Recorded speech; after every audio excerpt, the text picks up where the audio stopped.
एक अजनबी रास्ते की कहानी। जीवन एक अजनबी रास्ते के समान होता है, जिसमें हमें कई बार अनजान मंजिलों और अज्ञात संदर्भों का सामना करना पड़ता है। इस रास्ते पर चलते चलते हमारे सामने अनजान मुद्दों का सामना होता है, जिन्हें हमें हल करने की क्षमता और साहस की आवश्यकता होती है।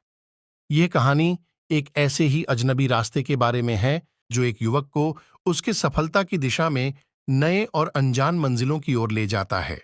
एक बार की बात है, एक गांव में एक युवक नामक आदित्य रहता था। एक दिन उसके दोस्तों ने उसे एक अजनबी रास्ते के बारे में सुनाया। वे कहते थे कि वह रास्ता एक खूबसूरत नदी के किनारे से होकर गुजरता है, जिसमें घने जंगल और बहुत सारे प्राकृतिक सौंदर्य होता है। आदित्य को यह सुनकर खुशी हुई और वह तुरंत उस रास्ते की ओर निकल पड़ा। वह उस रास्ते पर चलते चलते अनजान गांवों, खुले मैदानों और घने जंगलों के बीच से गुजरता गया। धीरे धीरे रास्ते का माहौल बदलने लगा। अचानक वह एक खोने लगा और उसे लगा कि वह अपने लक्ष्य को खो चुका है।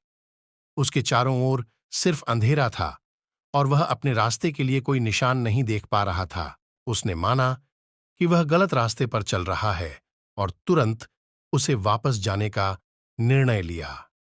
वह उसी रास्ते पर वापस चला गया और अपने गांव की ओर लौट आया, जहां उसके दोस्तों ने उसका स्वागत किया। इस कहानी से हमें यह सीखने को मिलता है कि कभी-कभी हम अपने लक्ष्य से भटक जाते हैं, लेकिन हमें कभी भी हार नहीं माननी चाहिए